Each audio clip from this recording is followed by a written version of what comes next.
তোমার বোন আমার মোহ, আর তুমি আমার রন্ধে পৌঁছানো আসক্তি।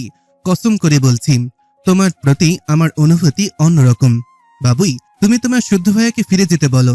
থেকে যাও আমার কাছে, আমি শুধরে নেব নিজেকে। তুমি যেমন বলবে সেভাবে নিজেকে চেঞ্জ করব। বিনিময়ে তুমি শুধু আমার হয়ে যাও, আমার কাছে থেকে যাও প্লিজ।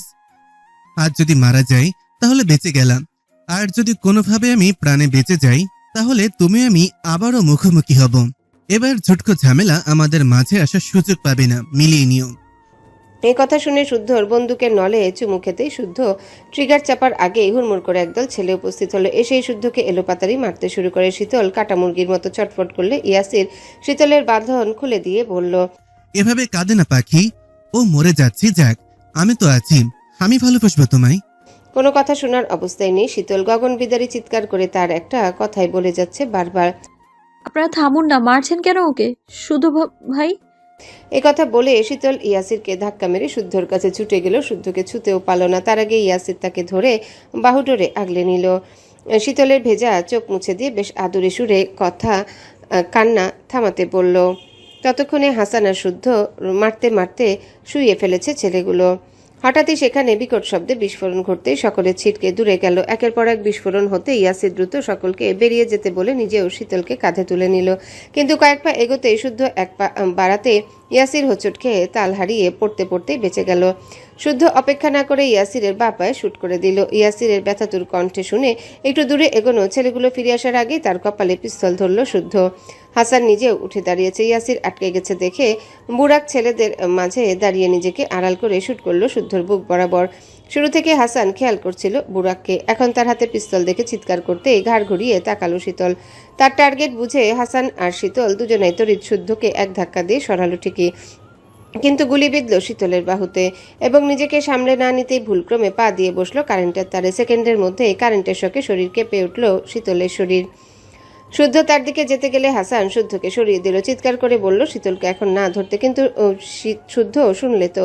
সে আবারও ছুটে যেতে গেলে হাসান শুদ্ধকে পেছন থেকে শক্ত করে ধরে কাঁদতে কাঁদতে বলল, থাম ভাই থাম, ওকে ধরিস না, তুইও মরে যাবি, সুইচ খোঁজ।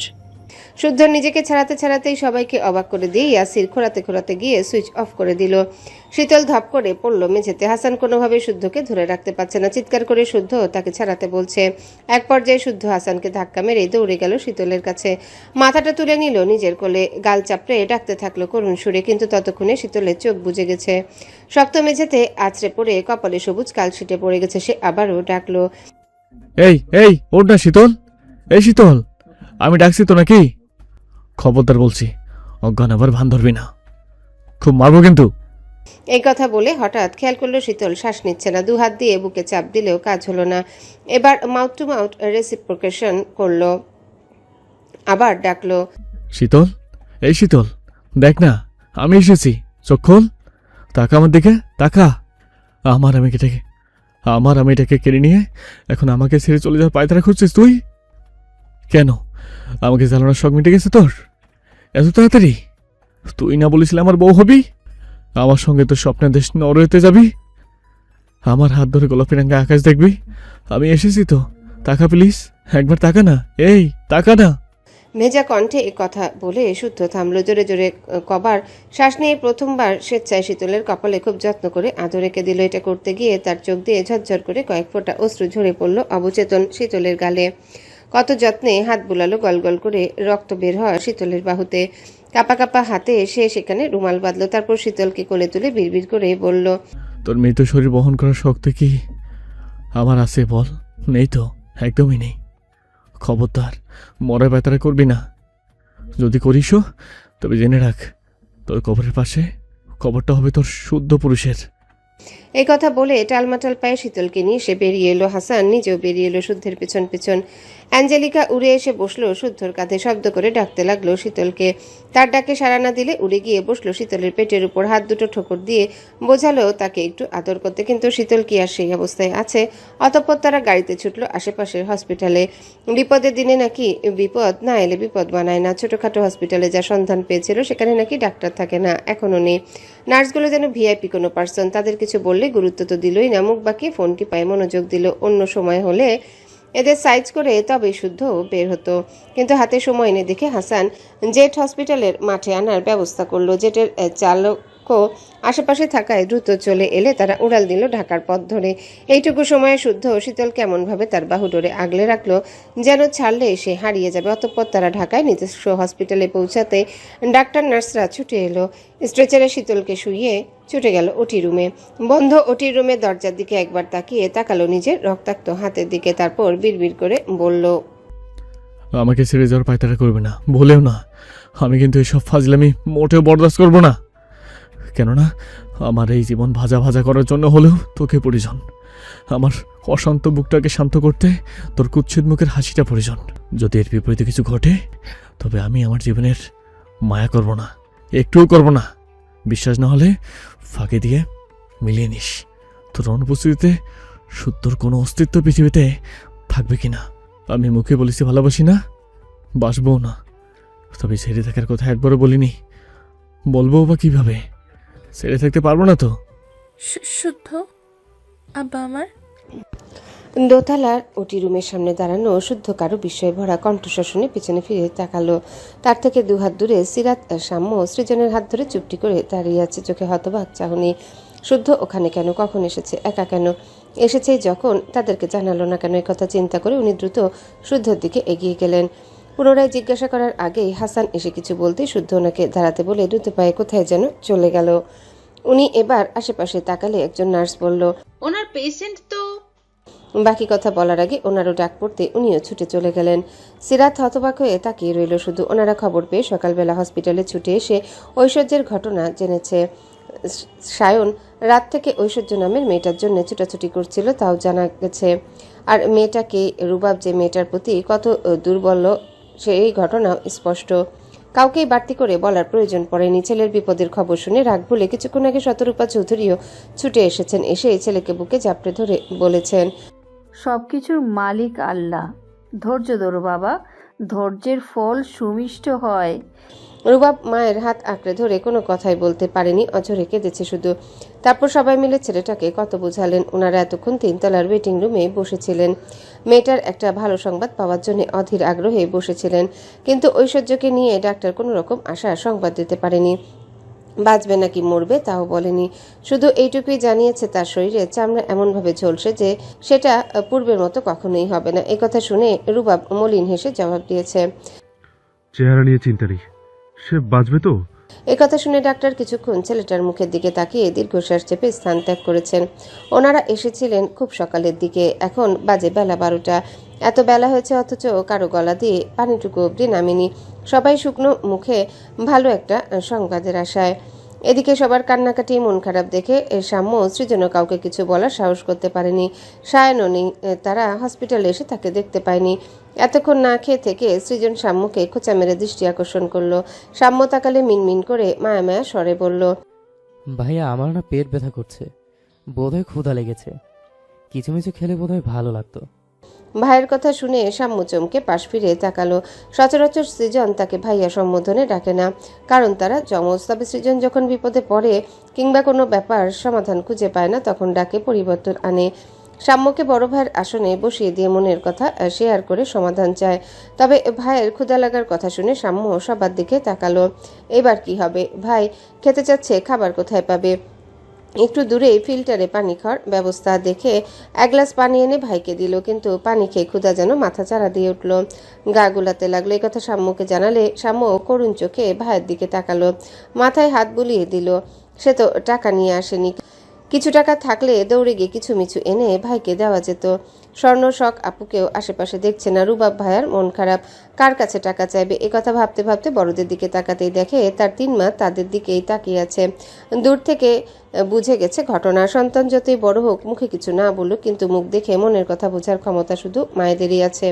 ওনাদেরকে তাকাতে দেখে ওরা দুজন একটু লজ্জা পেল। নাকের ডগা থেকে চশমা ঠেলে ঠিকঠাক করে নড়ে চড়ে বসলো। তখন সিতারা ওনার পাশ থেকে টাকা বের করে সিরাতের হাতে গুজে দিয়ে বললেন, তোর কি আঙ্কেল জ্ঞান হবে না মেজো?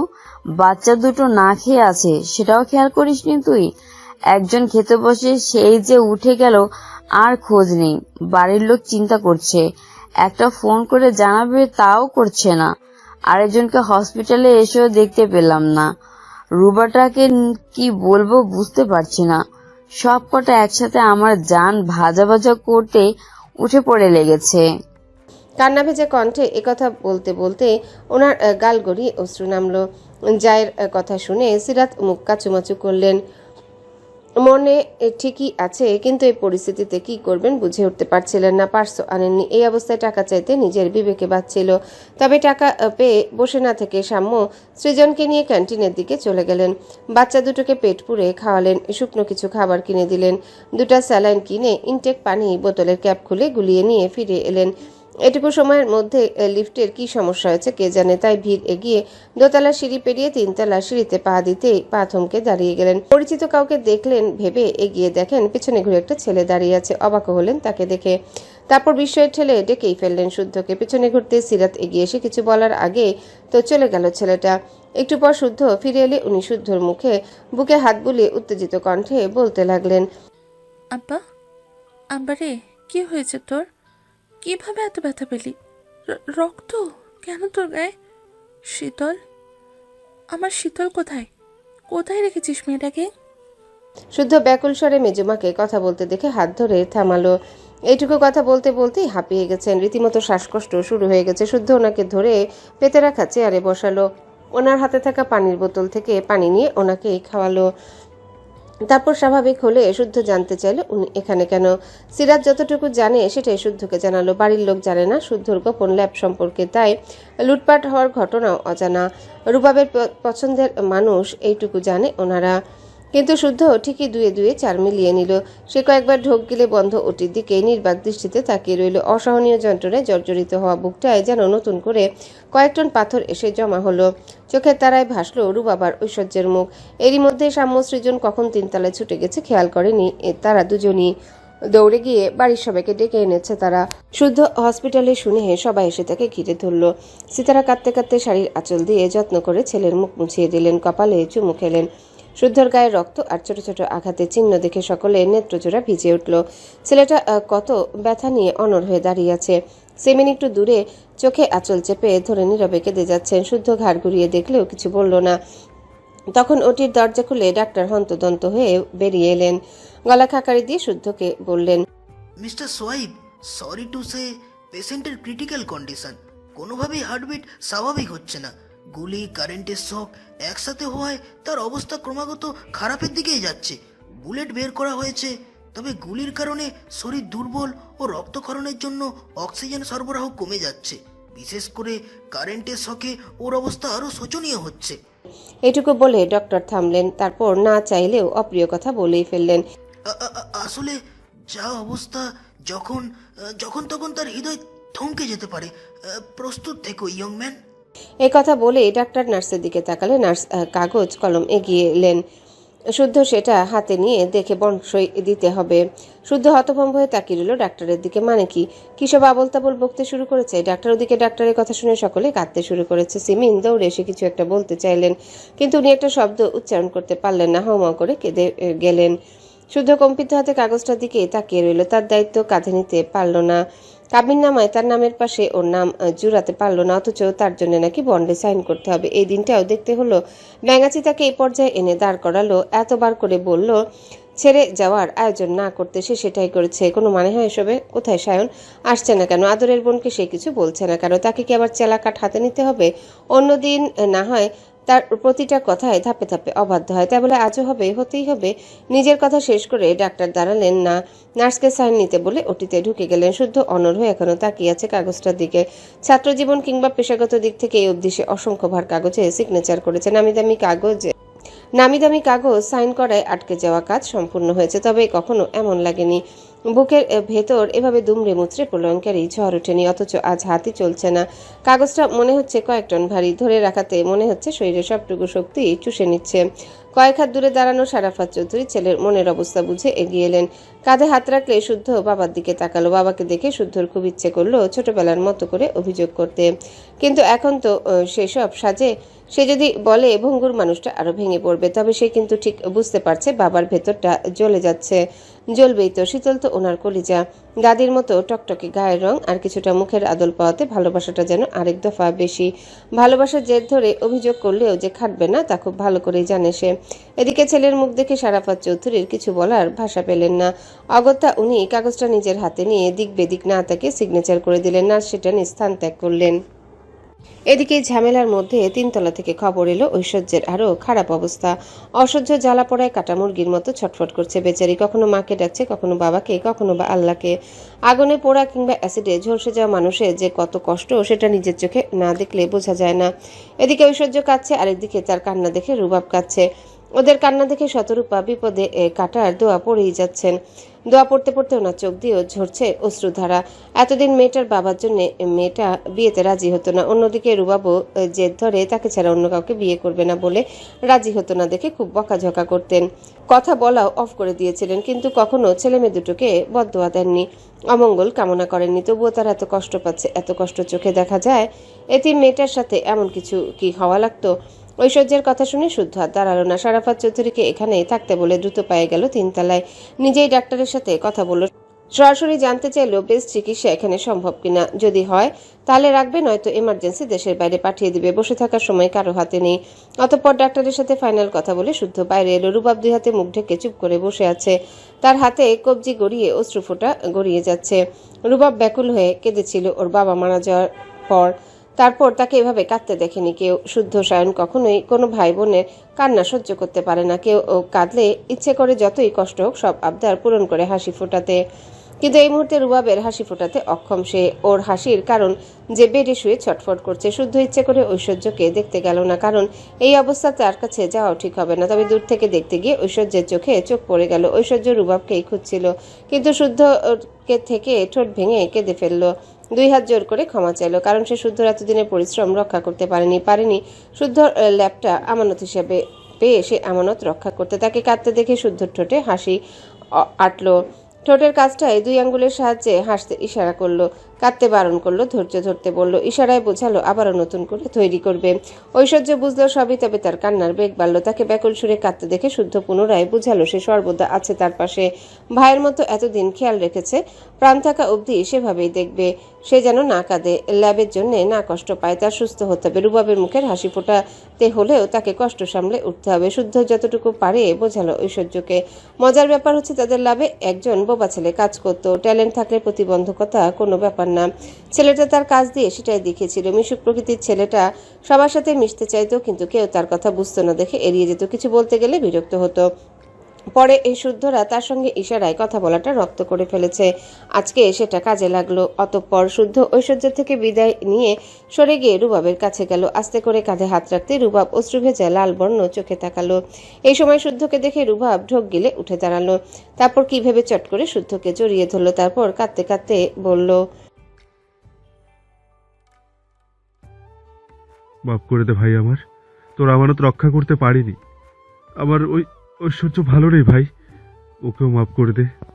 শুদ্ধ থম মেরে দাঁড়িয়ে আছে। সে রুবাবের কষ্টটা ফিল করতে পারছে। একই পথের কিনারায় দাঁড়িয়ে আছে দুজন, কিন্তু যা হয়েছে সেটা ধরে বসে থাকারও সময় নেই। বরং এক একটা মুহূর্ত এখন অনেক দামি। সে রুবাবকে বুক থেকে সরিয়ে বলল, ঐশ্বর্যকে নিয়ে চলে যা। রুবাব ভেজা চোখে তাকালো শুদ্ধর দিকে। এই অবস্থায় কোথায় যাবে কিছুই বুঝতে পারল না সে। ভাইয়ের মনোভাব বুঝে শুদ্ধ ছোট করে উত্তর দিল, 2 ঘন্টার মধ্যে দেশ ছাড়বি তোরা, প্রস্তুত হ। এই কথা বলে শুদ্ধ তাকালো শতরূপা চৌধুরীর দিকে। তারপর ওনার সামনে হাঁটু গেড়ে বসে ওনার হাত দুটো ধরে বিনয়ী সুরে বলল, ছেলের বিপদে যদি মা পাশে না থাকে তাহলে কে থাকবে বলো তো? এতিম মেয়েটার পৃথিবীতে কেউ নেই। তুমি তো মা, তাই না? তোমার শক্তিশালী দোয়ার মাঝেই তো মেয়েটা বেঁচে ফিরতে পারে। ফুপি, তুমিও যাও ওদের সাথে। শতরূপা চৌধুরী মলিন হেসে শুদ্ধর মাথায় হাত বুলিয়ে দিলেন, কপালে চুমু এঁকে দিলেন। দূরে থাকলেও বাড়ির সব ঘটনা ওনার কানে পৌঁছায়, সবই জানেন তিনি। শীতলের মরণ দশায় শক্তপোক্ত ছেলেটার হাল দেখে কেন জানি খুব করে জিজ্ঞাসা করতে ইচ্ছে করলো, এতদিন এত ভালোবাসা কোথায় লুকিয়েছিলি আব্বা? একদিনে এ কি হাল তোর? নিজের বুকে লাভা জমিয়ে ছোট ভাইয়ের বুকের ব্যথা কমাতে ছুটে এসেছিস, তার পাশে ছায়া হয়ে দাঁড়াচ্ছিস। অসুস্থ মেয়েটা যে ক্ষণে ক্ষণে বাঁচার হাল ছেড়ে দিচ্ছে, দূরে দাঁড়িয়ে এভাবে মনোবল বাড়াচ্ছিস? এক শরীরে কত রূপ দেখাবি বাবা, এত ধৈর্য শক্তি কোথায় পেলি? ছোট শুদ্ধটা এত বুঝদারি বা কবে হলো? সীতারা চৌধুরী সত্যি রত্নগর্ভারে। এই পরিস্থিতিতে এসব কথা বড্ড বেমানান, তাই কথা বাড়ালেন না। শুদ্ধর ফোনে কল এলে সে কল রিসিভ করতেই অর্ক বলল, আব্বু আম্মু বর্তমানে বিড়িতে আছে, সিঙ্গাপুরের বাসাটা ফাঁকা পড়ে আছে। আম্মুর শখের বাড়ি, ছাদ বাগান ভাড়াটিয়ারা যদি নষ্ট করে দেয় তাই ভাড়া দিয়ে আসেনি, টেক কেয়ারের জন্য শুধু দুজনকে রেখেছে। ফুপিমা ওখানে গিয়ে আমাদের বাড়িতেই থাকবে, তুই ওনাদের পাঠিয়ে দে। আলাদা করে হোটেল ফোটেলের ঝামেলায় যেতে হবে না। তাছাড়া হসপিটাল আমাদের বাসার কাছে, তা তো জানিসই। তবু কাহিনী করিস না, যা বলেছি শোন। আমি যেভাবেই হোক চাবি পাঠিয়ে দিচ্ছি। আর রুবাবকে বল আমরা সবাই আছি, ভেঙে পড়লে হবে না। ও ভেঙে পড়লে ঐশ্বর্য হাল ছেড়ে দেবে। হুম, শীতল ভালো নেই তো দোয়া করিস। কথা বলে শুদ্ধ কল কেটে রুবাবের কাঁধে একবার হাত রেখে দোতলায় চলে গেল। গিয়ে দেখে সায়ন হুলস্থুল বাঁধিয়ে ফেলেছে। তাকেও থামিয়ে শান্ত করলো। তারপর এমার্জেন্সি ভাবে ঐশ্বর্যকে দেশের বাইরে পাঠানোর বন্দোবস্ত করে ফেললো। সব ঠিকঠাক করতে করতে ঘন্টা 2 পার হয়ে গেল। অতঃপর রুবাব সবার দোয়া নিয়ে পাড়ি জমালো দেশের বাইরে। বাবা বাবা ঠিক আছে, তুমি হসপিটালে আসতে পারবে? কষ্ট করে হলো এসো না বাবা, প্লিজ। তোমাকে যে আমার ভীষণ দরকার বাবা। ফোন কলে শুদ্ধর ভেজা কণ্ঠ শুনে শারাফাত চৌধুরী শোয়া থেকে হুড়মুড় করে উঠে বসলেন। কাঁচা ঘুম ভাঙায় চোখে ঝাপসা দেখছেন। নিজেরও শরীরটা ভালো না, হাত পা থরথর করে কাঁপছে। এখন রাত 2:30, রাত 11টার দিকে সপরিবারে সবাই বাড়ি ফিরেছিলেন, তাও শুদ্ধর কথায়। তখন শীতল একটু ভালো ছিল। তাহলে কি আবারও খারাপ হয়ে গেছে? শুদ্ধ কাঁদছে কেন এভাবে? অকারণে কাঁদার ছেলে তো শুদ্ধ না। বিপদে না পড়লে 2 ছেলের কেউ কখনো এভাবে ডাকে না। শারাফাত চৌধুরী যেভাবে ছিলেন সেভাবেই গাড়ির চাবি নিয়ে নামতে পা সরকে গেল। আসবাবপত্রে ব্যথা পেলেন। সেই ব্যথাকে তোয়াক্কা না করে রুমের বাইরে আসতেই দেখেন এখনো কেউ কেউ জেগে আছে। ওনাকে এভাবে আসতে দেখে সিরাজ, সিমিন, সাফওয়ান চৌধুরী কিছু বলার আগে উনি বললেন হসপিটালে যাচ্ছে। এই কথা শুনে সকলে তড়িৎ উঠে দাঁড়ালো। এত রাতে যাচ্ছে মানে আবারও কিছু ঘটেছে? শারাফাত চৌধুরী মানা করলেও কেউই শুনলেন না। বরং শখ স্বর্ণকে ঘুমন্ত সাম্য সৃজনের দিকে খেয়াল রাখতে বলে হসপিটালের উদ্দেশ্যে বেরিয়ে গেলেন। গেটে থাকা দারোয়ানকে আদেশ করে গেল চোখ কান খোলা রাখতে। শুদ্ধকে কেবিনের বাইরে না দেখে সকলে ধীরে ধীরে কেবিনে ঢুকতেই হতবাক হয়ে গেলেন। কারণ কেবিনে শুধু শুদ্ধই না, মাফিয়া কিং ইয়াসির খান উপস্থিত। কথা হচ্ছে সে এখানে কেন? প্রচলিত কথায় বলে বিপদের বন্ধু নাকি প্রকৃত বন্ধু। প্রকৃত বন্ধুর গায়ে অবশ্য সে প্রকৃত ট্যাগ লেখা থাকে না, থাকে তার কর্মে, তার বিবেকে, তার ব্যবহারে ও বন্ধুর প্রতি তার ভালোবাসার ধরনের। প্রতিটা মানুষের জীবনে পালাক্রমে 2 কালের নিয়ম নির্ধারিত থাকে, সুখকাল কখনো বা দুঃখকাল। সময় নির্ধারিত করে দেয় সে কালের হিসাব। জীবন সেই কালের উপর ভর দিয়ে ধীরে ধীরে বয়ে যায় নিজ নিয়মে নিজ গতিতে। বর্তমানে শুদ্ধের সময়টা বোধহয় দুঃখকালের কবলে, নতুবা একসাথে এত খারাপ সময় তার জীবনে কখনো আসেনি। কখনো এত দিশেহারা বোধ করেনি, এতটা অস্থির হতে দেখেনি। আর তার খারাপ সময়টাতে তার বন্ধুরা অদৃশ্যভাবে আগলে রাখতে উঠে পড়ে লেগেছে। তারা যখনই শুনেছে শুদ্ধ ল্যাবে হামলা হয়েছে তখন থেকেই ফুঁসে উঠেছে। এমনিতে তাদের একসাথে দেখে মনে হয় এরা তো হাসি আড্ডাতে সময় কাটায়। এরা কাজ করে কখন? এদের মধ্যে সিরিয়াসনেস নেই। এরা কিভাবে কি আবিষ্কার করবে? তারা একসাথে থাকলে তাদের খুনসুটি দেখলে মনেও হয় না তারা সায়েন্টিস্টের মতো পেশাতে সংযুক্ত। কিন্তু এই পরিস্থিতিতে তারা ফ্রেন্ডলি খোলর সাইডে রেখেছে। প্রত্যেকজন কঠিন রূপে নিজের অবস্থার ক্ষমতা দেখাতে ব্যস্ত। যেসব ক্ষমতা থাকার পরেও তারা কখনো শো অফ করেনি, তারাই আজ প্রত্যেকেই সেই ক্ষমতা কাজে লাগাচ্ছে। কেননা শুদ্ধর তিলে তিলে গড়া পরিশ্রম প্রাণ থাকতে এই দেশের বাইরে যেতে দেবে না মানে কোনোভাবেই না। আর এই জন্যই সর্বপ্রথম ইগোরে দেশের বাইরে যেতে না পারার সব ব্যবস্থা করেছে। ল্যাব থেকে বেরিয়ে যে রাস্তা ধরে ইগোরে লোক গেছে ফুটেজ কালেক্ট করে তাদের ধরেছে, কারণ তাদেরকে ধরলে জানা যাবে তাদের লিডারের অবস্থান। গতকাল রাত থেকেই অর্ক, স্যান্ডি, কামরান আর তাদের সাথে রয়েছে শুদ্ধর আরেক ছায়া সায়ন, যার কাছে এ পৃথিবী উল্টে যাক, তার পরিবার, তার ভাই বোনেরা ভালো থাক। যখনই তার কানে পৌঁছেছে শুদ্ধর এত বড় ক্ষতির কথা, তখন থেকে এসে যেন খেপাসার, মুখের ভাষা লাগাম ছাড়া, রাগ আকাশচুম্বী। ইগোরকে গুতিয়ে সমস্ত ফর্মুলা না হাতানো অবধি সেও থামবে না। তবে শীতলের কথা শুনে ছুটে গিয়ে একবার দেখে পুনরায় ফিরে এসেছে। হাসানকে শুদ্ধের কাছে থাকতে বলে অর্ক, স্যান্ডি, সায়ন, কামরান এই 4 মূর্তি গোপনে কাজ চালিয়ে যাচ্ছে। শুদ্ধ ল্যাবে থাকা প্রতিটা জিনিস তারা সরিয়ে ফেলেছে।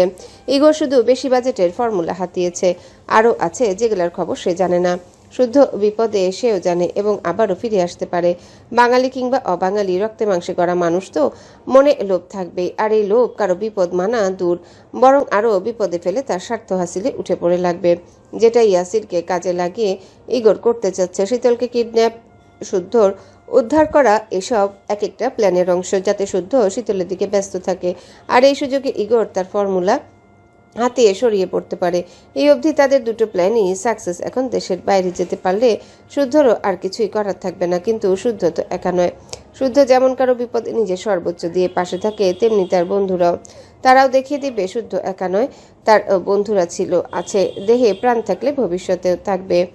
এদিকে তারা যে এসবই করছে শুদ্ধ জানে না, কারণ সকাল থেকে শুদ্ধ হসপিটালের একদিকটা সামাল দিচ্ছে। শীতলের বর্তমান অবস্থা তাকে দিশেহারা করে তুলেছে। ঐশ্বর্যের চিকিৎসা নিয়ে আপাতত চিন্তা নেই, কারণ তাকে বেস্ট চিকিৎসার সমস্ত ব্যবস্থা করে দেওয়া হয়েছে। এখন ঐশ্বর্যের যদি জীবনায়ু থাকে, তার 4 আঙ্গুলের কপালে যদি সুখ থাকে, রুবাবের ভালোবাসায় যদি জোর থাকে, তাহলে তারা ফিরতে হবেই তাদের। সকাল পেরিয়ে দুপুর, আর দুপুর পেরিয়ে হলো সন্ধ্যা। পরিবারের সকলে এখনও সেভাবেই বসে আছে। কারো দেহে যেন প্রাণ নেই, চোখের কোল ভেজা, অসহায় মুখ। শীতলকে ওটি থেকে বের করে আইসিইউতে রাখা হয়েছে। পেশেন্টের অবস্থা যখন গুরুতর হয়ে যায় তখনই সেখানে রাখা হয়। শীতলের ক্ষেত্রেও তাই করা হয়েছে। মাগরিবের আজানের পরপর হাসান এসে শুদ্ধর পাশে দাঁড়ালো। তারও কপালে ব্যান্ডেজ, মুখ জুড়ে বড় ছোট আঘাতের চিহ্ন। সে শুদ্ধকে এখনো আগের বেশে দেখে দীর্ঘশ্বাস ছাড়ল। হাতে থাকা শপিং ব্যাগটা এগিয়ে দিয়ে বলল, ফ্রেশ হয়ে আয়। শুদ্ধ আইসিইউর সামনে থাকা চেয়ারে বসেছিল। তাকে জোর করেও কেউ কিছু খাওয়াতে পারেনি, আর না বাড়িতে পাঠাতে পেরেছে। শুদ্ধ উঠছে না দেখে হাসান জোর করে কান ধরিয়ে ঠেলে ফ্রেশ হতে পাঠালো। হাসান চেঁচিয়ে বলল একেবারে শাওয়ার নিতে, তাহলে শরীরটা হালকা লাগবে। শুদ্ধ হ্যাঁ না কিছুই বলল না, শুধু হাসানকে এখান থেকে নড়তে বারণ করে ফ্রেশ হতে গেল। সে যেতেই হাসান স্বর্ণ, সাম্য, সৃজনকে ডেকে কিছু যুক্তি পরামর্শ করে যে যেভাবে ছিল সেভাবেই বসে পড়ল। শুদ্ধ যত দ্রুত সম্ভব শাওয়ার নিয়ে ফ্রেশ হয়ে ফিরে এলো। এসে বসতেই সাম্য, সৃজন গিয়ে শুদ্ধর গা ঘেঁষে বসলো। শুদ্ধ তাকাতে সৃজন মলিন মুখে মাথা নিচু করলো। তাদের শুকনো মুখ দেখে শুদ্ধ বলল, কিছু খেয়েছিস? তারা দুজনেই না বোধক মাথা নাড়ালো। তারপর মিনমিন করে বলল, না, তুমি খাইয়ে দাও। আজকে নিজের হাতে খা ভাই, বাড়ি থেকে আমি খাইয়ে দেবো প্লিজ। সাম্য, সৃজন দুজনার দিকে তাকিয়ে সম্মতিসূচক মাথা নাড়িয়ে খাবার খেতে চলে গেল। হাসান শুদ্ধর সাথে কথা বলছিল, তখন হঠাৎ তারা এসে দুপাশে দাঁড়িয়ে ছোট ছোট খাবারের লোকমা বানিয়ে শুদ্ধর মুখের সামনে বাড়িয়ে দিয়েছে। শুদ্ধ মলিন হেসে ওদের বলল, আমি পরে খাবো, তোরা খা।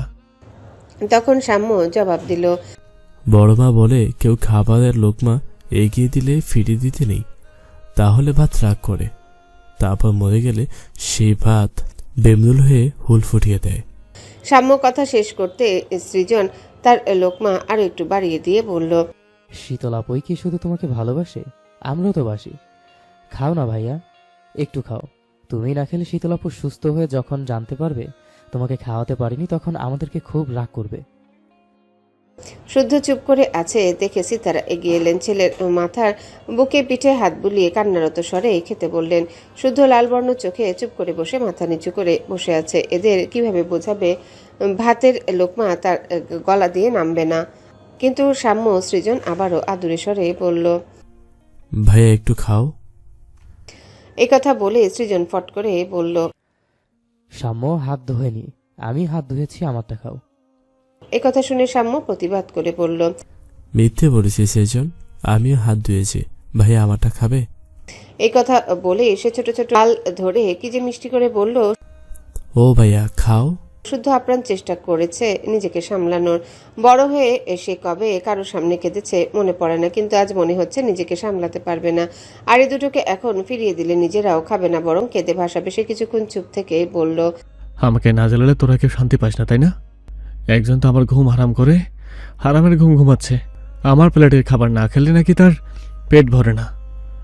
তাকেও ডাক, এসে আমার খাবারের ভাগ বসাক। তাকে এটাও বলিস, সে ভাগ না বসালে আমার গলা দিয়েও কিছু নামতে চায় না। এই কথা বলে থেমে সে পুনরায় বলল, এখন তোদের পাজিবনটা নেই, এই জন্য এসে এত জ্বালাচ্ছিস। কেউ শান্তি দিবি না আমাকে, তাই না? এত জ্বালালে একেবারে চলে যাব, আর ফিরে আসবো না বলে দিলাম। শুদ্ধর কান্না ভেজে কণ্ঠস্বর শুনে পুনরায় সকলের চোখ দিয়ে অশ্রু ঝরে গেল। ছেলেটার যে বুকটা ফেটে যাচ্ছে বুঝতে বাকি নেই কারো। শুদ্ধ থামতেই শখ ফুপিয়ে কাঁদতে কাঁদতে বলল, কোথায় যাবে শুনি? আমরাও তোমার পেছন পেছন ঠিক চলে যাব। এই কথা শুনে শুদ্ধ এবার শখের দিকে তাকালো। শখের কান্নারত লাল হয়ে যাওয়া মুখের দিকে তাকাতে এই চোখ পড়ল স্বর্ণের দিকে। স্বর্ণ ছলছল চোখে তাকিয়ে আছে। সে সবার মতো মুখ ফুটে কিছু বলতে পারে না। চৌধুরী নিবাসে ভাই বোনদের মধ্যে মুখ চোরা স্বভাবের হচ্ছে শুদ্ধ আর স্বর্ণ। শুদ্ধ চারজনের দিকে তাকিয়ে দেখে চারজনই প্লেট হাতে দাঁড়িয়ে আছে। সে এবার সাম্যের হাতের খাবারটা মুখে নিল। জীবনের আগে চোখ থেকে ঝরঝর করে অশ্রু ঝরে গেল। সৃজন সেই অশ্রু ছোট হাতে মুছে দিয়ে তার লোকমা বাড়িয়ে দিল। সেটা শুদ্ধ মুখে নিতেই শখ এগিয়ে এলো। ভাইয়ের দিকে লোকমা বাড়িয়ে দিয়ে বলল, শীতলকে কৈফিয়ত দেবে হবে তো নাকি? আমি কিন্তু মিথ্যা বলতে পারবো না। হাসান অদূরে দাঁড়িয়ে ছলছল চোখে বন্ধুর দিকে তাকিয়ে আছে। বেচারা শুদ্ধ না পারছে ভাত গিলতে, না পারছে ভালোবাসা মেশানো ভাত উগলে দিতে।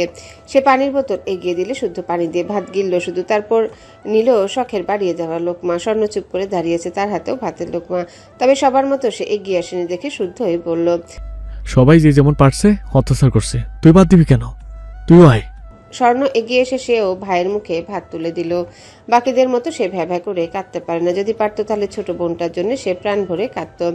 সে এগিয়ে শুদ্ধর মুখে লোকমা দিল, তবে কিছু বলতে চাইলেও বলতে পারলো না। শুদ্ধ অনেক কষ্টে খাবার গিলে ওদের খেতে বলল। কেউ ঠিক মতো খেতে পারলো না, তবে দু একবার মুখে দিয়ে রেখে দিল।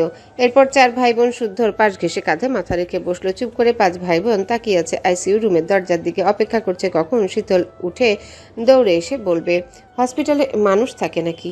তোমরা আমাকে ওখানে রেখে এখানে কি শালা পরামর্শ করছো? যা করেছো বেশ করেছো, আবার প্রথম থেকে শুরু করো। কিন্তু আফসোস, সে আসবে না। উঠে আসার ক্ষমতাই তার নেই।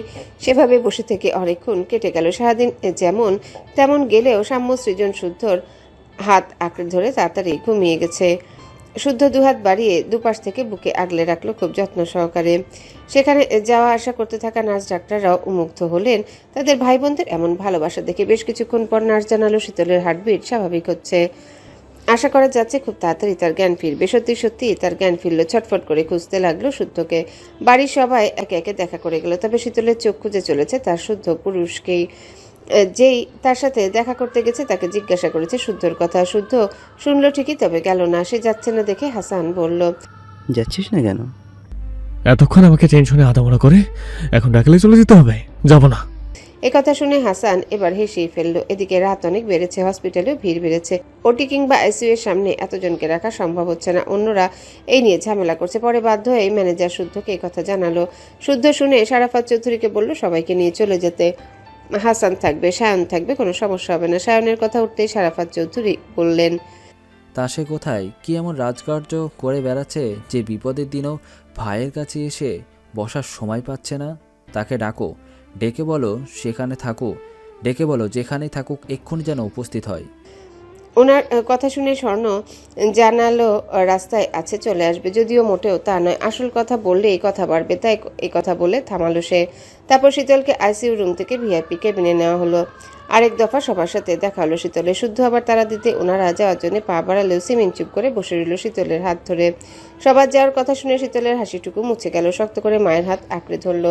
বড় মার দিকেও করুণ চোখে তাকালো। অনেক কষ্টে বড় আব্বুকে অনুরোধ করলো তাকেও নিয়ে যেতে। এখানে একা থাকতে পারবে না, হসপিটালে থাকতে ভালো লাগে না। এসব অবান্তর কথায় সময় যাচ্ছে দেখে শুদ্ধ কেবিনে এল। শীতলের দিকে না তাকিয়ে সবাইকে আরেকবার তারাও দিল। শীতল বুঝলো শুদ্ধ থাকবে, তাই সে কোনো কথা বাড়ালো না, বরং সবাই যাওয়ার পরপরই শুদ্ধর বুকে হামলে পড়ার অপেক্ষায় রইল। বাকিরা একে একে গেলেও সিমিন এখনো স্থির হয়ে বসে আছেন। মায়ের মন যেতে সায় দিচ্ছে না।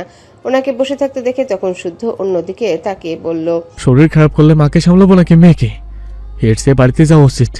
এই কথা শুনে সিমিন ফোলা ফোলা চোখ তুলে তাকালে শুদ্ধ পুনরায় বলল, আমাকে বিশ্বাস করতে না পারলেও থাকতে পারেন। আফটার অল আমি পড়েছিলে, আপনার তো আর কেউ না, হতে পারেনি কখনো। সিমিন আর কিছুই বলতে পারলেন না। আঁচলে চোখ মুছতে মুছতে সবার সাথে বেরিয়ে গেলেন। শুদ্ধ একবার শীতলের দিকে তাকিয়ে নিজেও বেরিয়ে গেল। তারপর নার্স এলো স্যালাইন বদলে সেই স্যালাইনে ইঞ্জেকশন পুশ করে টুকটাক কথা বলল। শীতল জবাব দিল না, শুধু শুনেই গেল। কথা বলার মাঝে পূর্বের মেডিসিনের প্রভাবে চোখে আবার ঘুম নেমে এলো। সারাফাত চৌধুরীদের বাড়ি পাঠিয়ে কেবল কেবিনে প্রবেশ করলো শুদ্ধ। সারাটা দিন সবাইকে চিন্তায় ফেলে আবারও শান্তির ঘুম ঘুমাচ্ছে বেয়াদবটা। তার জন্য কয়েক মিনিট একটু অপেক্ষা করাও গেল না। এই আবার নাকি খুব ভালোবাসে তাকে। মনে মনে এসব ভেবে সে কেবিনের দরজা আটকিয়ে এগিয়ে গেল শীতলের দিকে। বসলো শীতলের শিয়রে। তারপর শীতলের গালে এক হাত রেখে তাকিয়ে রইল এক দৃষ্টিতে। ইস, আদরে মুখটা শুকিয়ে আছে, চোখের নিচের বিষণ্ণতার ছাপ। সে একটু এগিয়ে যত্ন করে আদর এঁকে দিল শীতলের কপালের ঠিক মাঝখানে। ব্যাঙাচি আস্তাকে দুর্বল করে দিয়েছে, এতদিনের গড়া শক্ত খোলসটা নড়বড়ে করে দিয়েছে। সে কপালে কপাল ঠেকাতে বেহায়া অশ্রু ঝরে পড়ল শীতলের বন্ধ চোখের পাতায়। কেঁপে উঠল শীতল, তবে সে চোখ খুলে তাকালো না। অন্য সময় হলে হয়তো খুব লজ্জা পেত, নতুবা খুশিতে লাফিয়ে উঠত। পরিস্থিতি এমন যে মেডিসিন এর প্রভাবে এখন চোখ খুলে তাকানো যাচ্ছে না। তার এই নিশ্চুপতা সহ্য হচ্ছে না শুদ্ধর, তাই বিড়বিড় করে বলল, নিরাপত্তাকে অস্ত্র করে আমার ভালো থাকার অধিকারটুকু কেড়ে নিস না ব্যাঙ্গাচি। বিশ্বাস কর, আমার পুরো পৃথিবী থমকে গেছে। ফিরে আয় আগের মতো চঞ্চলতা নিয়ে, জেগে ওঠ। ভালোবাসি বলে একবারে বুকে লাফিয়ে পড়, নিভিয়ে দে উত্তপ্ত আগুনের ন্যায় জ্বলে থাকা অসহ্য যন্ত্রণা। এটুকু বলতেই কেবিনের দরজায় নক করতেই শুদ্ধ থেমে গেল। পিছনে ফিরে চোখ মুছে দরজা খুলে দেখলো নার্স দাঁড়িয়েছে। সে ভ্রু কুচকে তাকাতে নার্স জানালো তাকে এক্ষুনি ডাক্তার রুমে ডাকছে, ডাক্তার কথা বলবে জরুরি। শুদ্ধ পিছনে ফিরে একবার শীতলকে দেখে কেবিনের দরজাটা চাপিয়ে দিয়ে নার্সকে বলল এখানে থাকতে। সে না আসা অবধি যেন কোথাও না যায়। নার্স সম্মতি জানাতেই শুদ্ধ চলে গেল চারতলায়। যে ডাক্তার শীতলকে দেখছে উনি এখানে আছেন চারতলায়। সে লিফটে ঢুকে যেতেই খোঁড়াতে খোঁড়াতে ইয়াসির প্রবেশ করলো কেবিনে। শীতলের মুখ পানে তাকিয়ে দিকশূন্য হয়ে রাগে হিসিয়ে করতে করতে চেপে ধরলো শীতলের গলা, অন্য হাতে চেপে ধরলো নাক।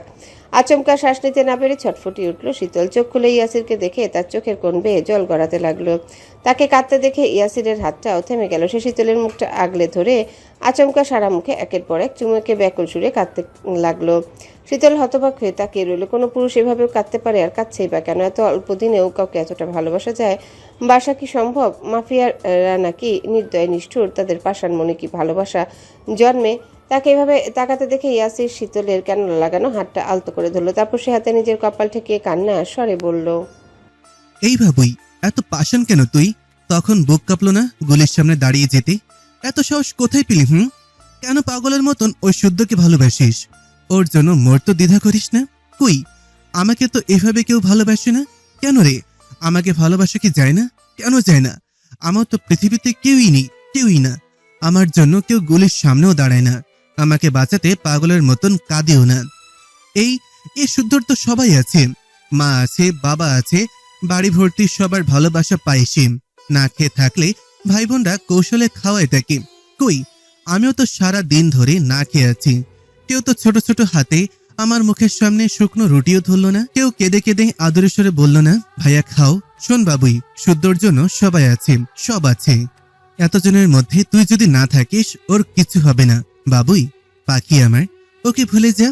করুণা করে হলেও আমাকে একটু ভালোবাসো, একটু, সামান্য একটু।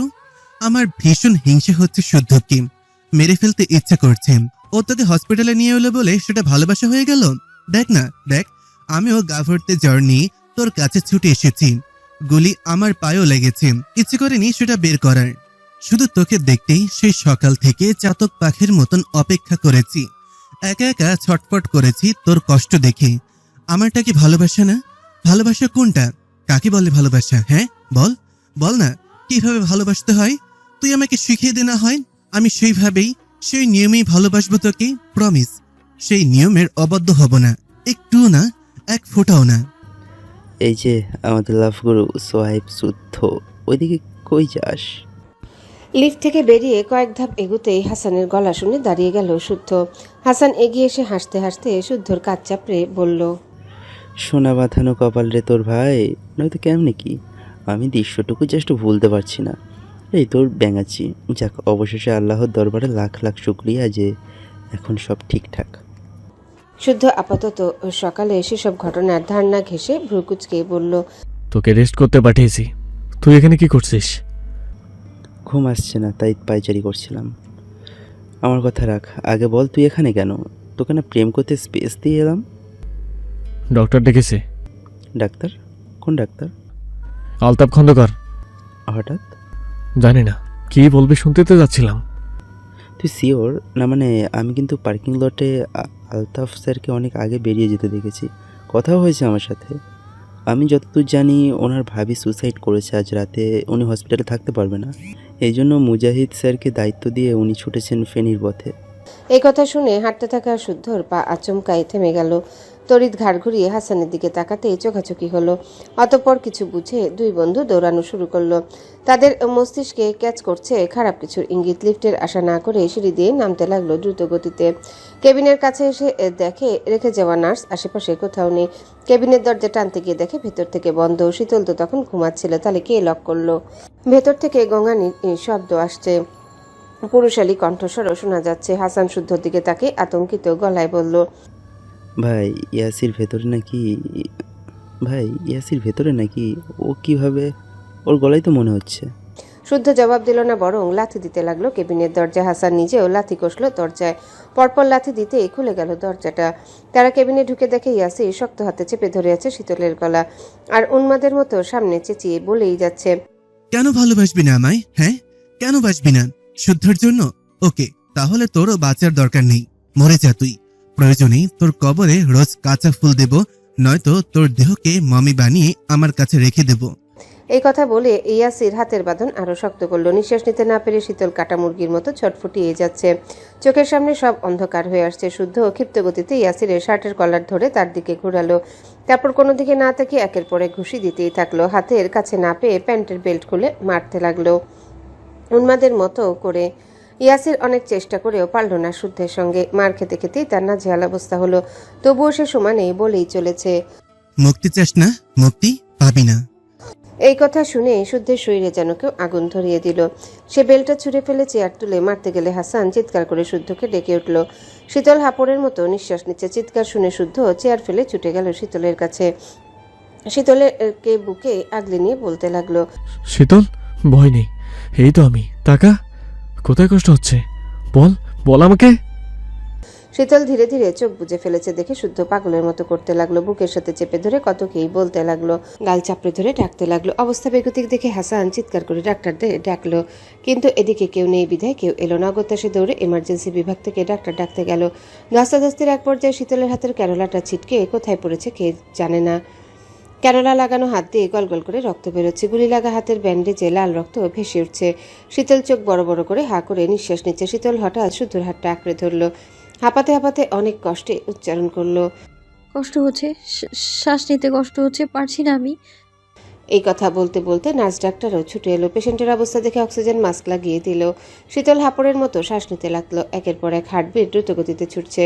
তার চোখের কোনা বেয়ে ঝরছে অশ্রুবিন্দু। বেশ কিছুক্ষণ পর শীতলের নিঃশ্বাস স্বাভাবিক হলো। সে অক্সিজেন মাস্কটা সরাতে গেলে শুদ্ধ বারণ করলে শীতল সেভাবেই কিছু বলল, তবে অস্পষ্ট হলো, বোঝা গেল না। কিন্তু সে কিছু বলার জন্য উতলা দেখে ডাক্তার নিজে বললেন কি বলতে চায় শুনতে। একথা শুনে শীতল মাস্ক সরালো ঠিকই, তবে কিছু বলতে পারলো না। বলতে গেলে তার শ্বাসকষ্ট শুরু হয়ে যাচ্ছে। শুদ্ধ নির্বাক, সে যেন বাক শক্তিও হারিয়েছে। নিশ্চুপ হয়ে তাকিয়ে আছে শীতলের মুখ পানে।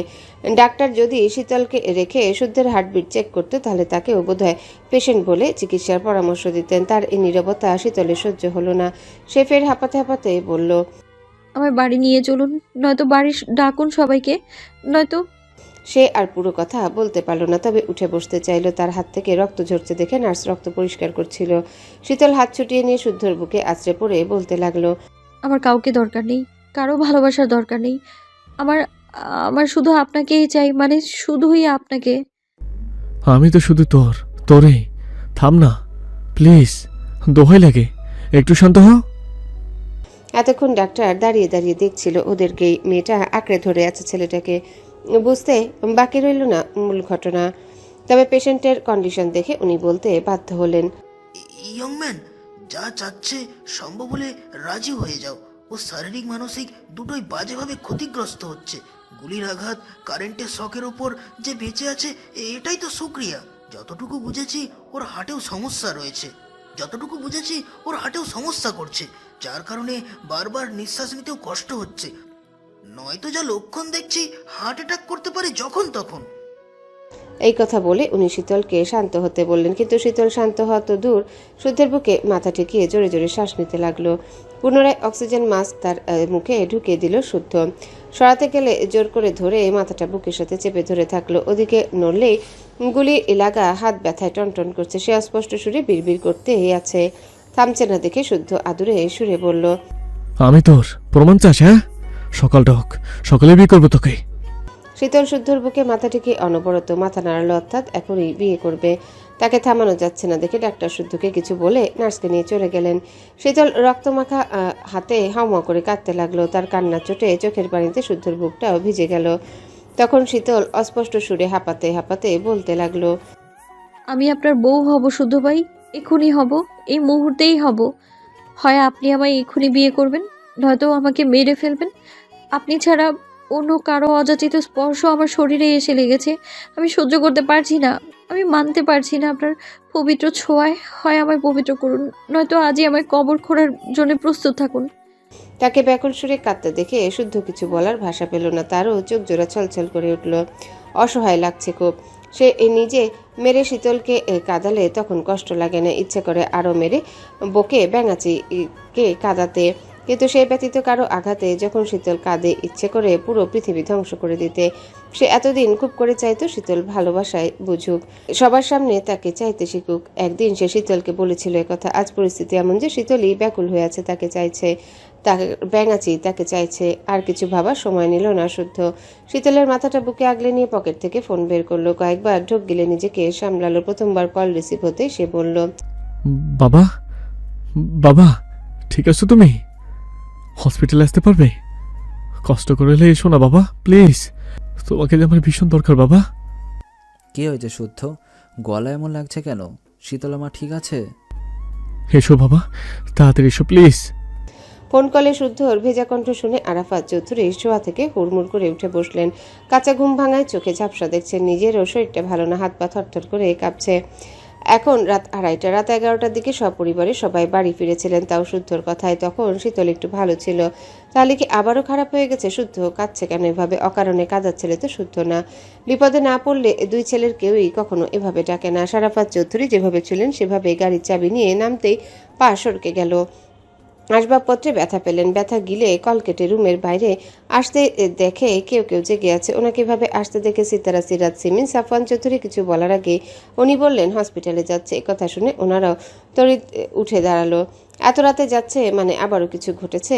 সারাফাত চৌধুরী মানা করলেও কেউ শুনলেন না, বরং শখ স্বর্ণকে ঘুমন্ত সাম্য সৃজনের দিকে খেয়াল রাখতে বলে হসপিটালের উদ্দেশ্যে বেরিয়ে গেলেন। গেটে থাকা দারোয়ানকে আদেশ করে গেলেন চোখ কান খোলা রাখতে। ওদিকে শুদ্ধ সায়নকেও আসতে বলল একইভাবে। ভাইয়ের ডাক শুনে সায়ন সহ তার সব বন্ধুরা হাজির হলো হসপিটালে। হাসান বেরিয়ে গেছে কাজী রাখতে। বেরিয়েছে ঠিকই, কিন্তু এত রাতে কাজী কোথায় পাবে? অর্কদের জানাতেই তারা গেল কাজী অফিসের সামনে। সাইনবোর্ডে থাকা ফোন নাম্বার 2কে কল দিতে থাকলো অনবরত। কাজী অফিসের বিল্ডিংয়েই থাকতেন কাজী। সবাই মিলে গিয়ে এক প্রকার চ্যাংদোলা করে তুলে গাড়িতে নিয়ে বসালো। বেচারা কাজী ভয়ে টু শব্দ করতে পারলেন না, কারণ ছেলেগুলো ভদ্রবেশের হলেও সব কটার মুখ দেখে মনে হচ্ছে এরা হাসতে জানে না। ভুলভাল কিছু বললেই ভবলীলা সাঙ্গ করে দিবে। অগত্যা উনি চুপ করে মনে মনে দোয়া পড়তে শুরু করলেন। এদিকে ইয়াসির উঠে বসে তাকিয়ে আছে মেঝের দিকে। শীতলের বলা প্রতিটা কথাই তার কানে ঢুকেছে। তার ছোঁয়া এত জঘন্য, শুধু ছুঁয়েছে বলে সেভাবে বলতে পারলো। সে তো ছোট থেকে দেখে বড় হয়েছে, চুমু খাওয়ার ব্যাপারটা খুব কমন। নারী পুরুষের দৈহিক ব্যাপারটাও খুব নর্মাল। যেখানে সে শীতলকে 2বার চুমু খেয়েছে, নোংরা স্পর্শ করেনি, তাও এত ঘৃণা।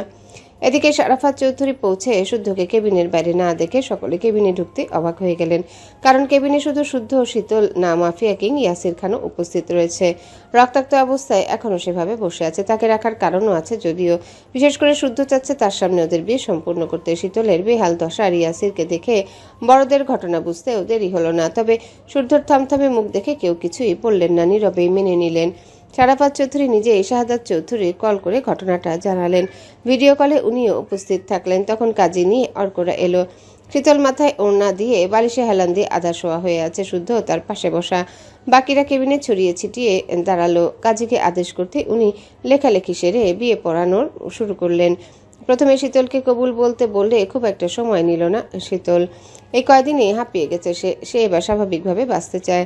শুদ্ধ সহধর্মিনীর পরিচয়ে নিজেকে পরিচিত করতে চায়। তাছাড়া সে বুঝে গেছে বিয়ে ছাড়া ইয়াসির সহজে তার পেছন ছাড়বে না, তাদেরকে ভালো থাকতেও দেবে না। মনে মনে এই কথা ভেবে সে মনকে শান্ত করে।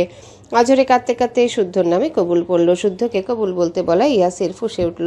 উঠে দাঁড়িয়ে হাতের কাছে থাকা ফ্লাওয়ার ভাস ছুঁড়ে মারল শুদ্ধর দিকে। সেটা গিয়ে নিখুঁতভাবে লাগলো শুদ্ধর কপালে।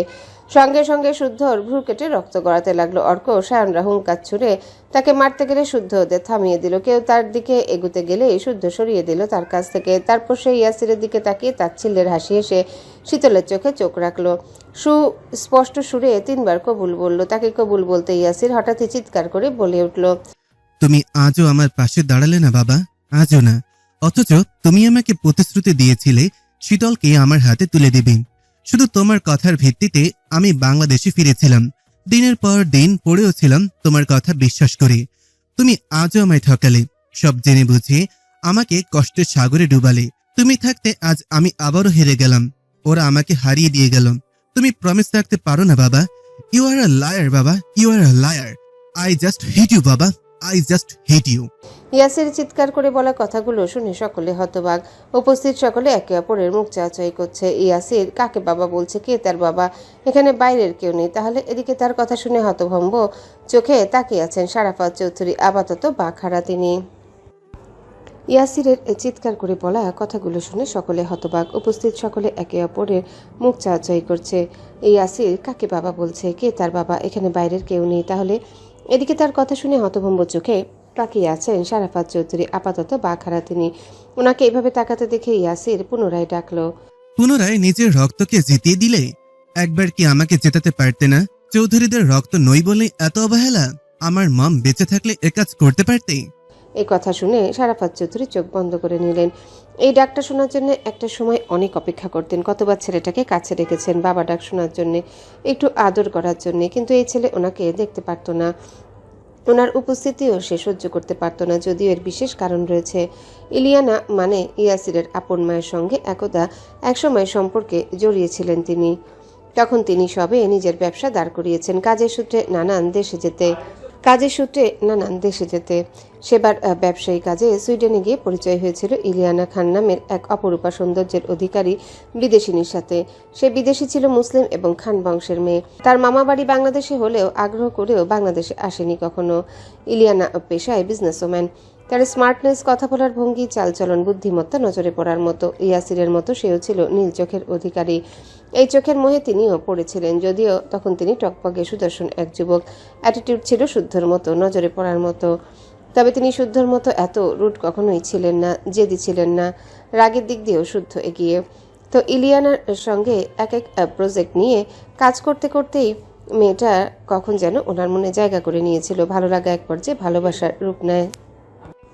অনেক ভেবে উনি এই কথা ইলিয়ানাকে জানানোর পর জানা যায় ইলিয়ানা ডিভোর্সি এক ছেলের মা আসে।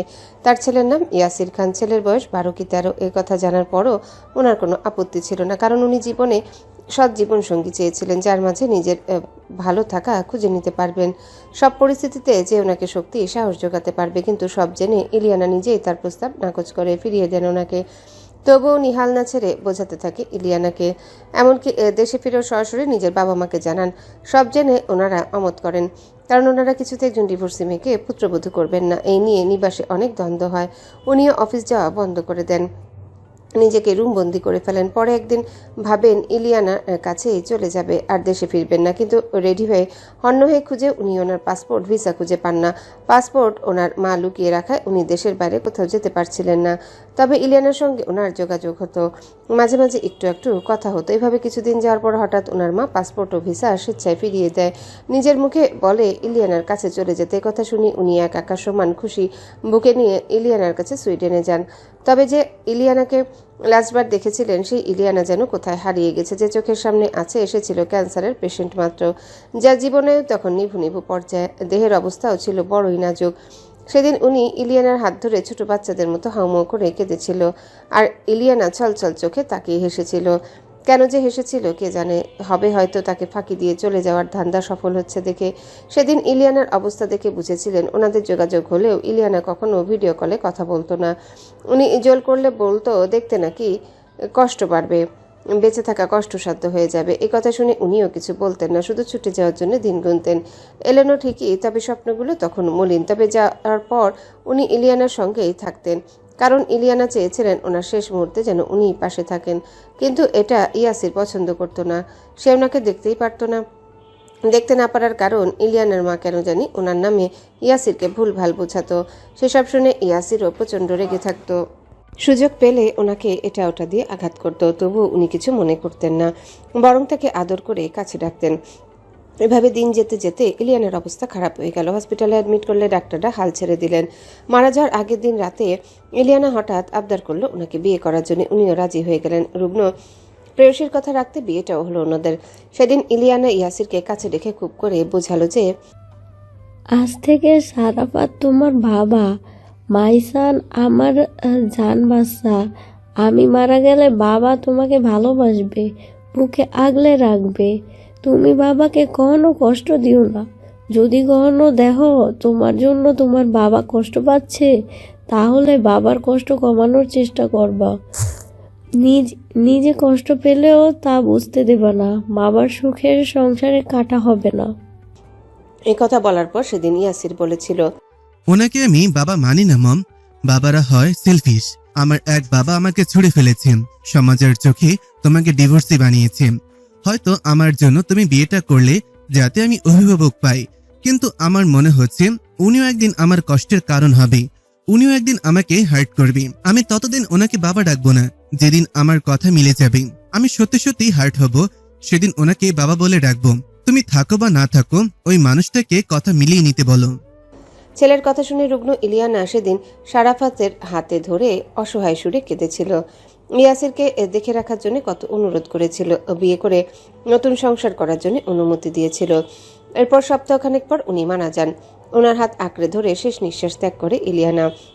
ইয়াসির প্রাণহীন চোখে দেখতে থাকে মায়ের শেষ যাত্রা।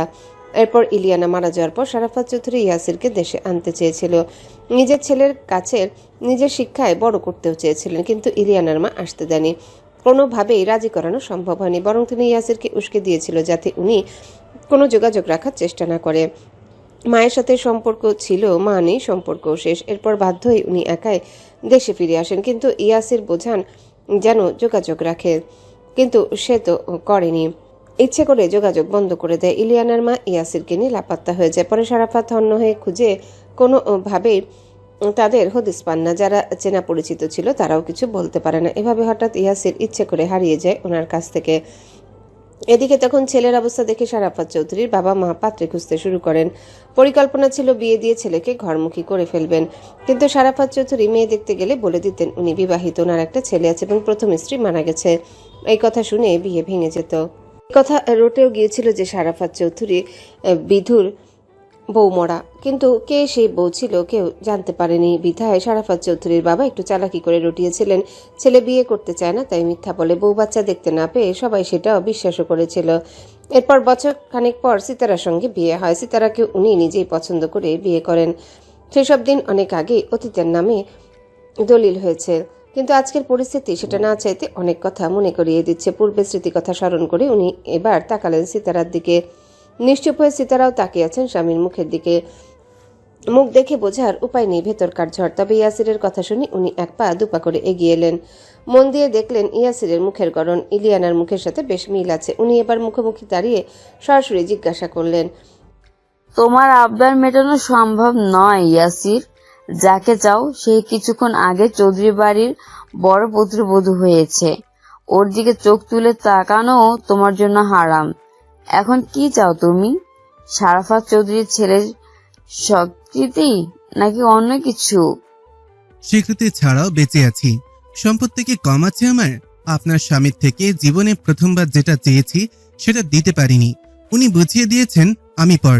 মুখে যতই ছেলে ছেলে করুক, দরদ দেখাক, দিন শেষে আমি পর। সারা জীবন পরই থাকবো। এই জন্য তো আশা ভরসা দেখিয়ে আপন ছেলেকে জিতিয়ে দিয়েছে, প্রাপ্তি তুলে দিয়েছে নিজের ছেলের হাতে। অথচ কমাস আগে অনাকাঙ্ক্ষিতভাবে আমাদের যোগাযোগ হলে আমাকে বলেছিলেন মাফিয়াগিরি মেয়েবাজে ছাড়ি, তবে আমাকে চৌধুরী বাড়ির সবচেয়ে সুন্দর ফুলটা দেবে। সেই আশাতে আমিও ভেবেছিলাম ফুলটা আমার।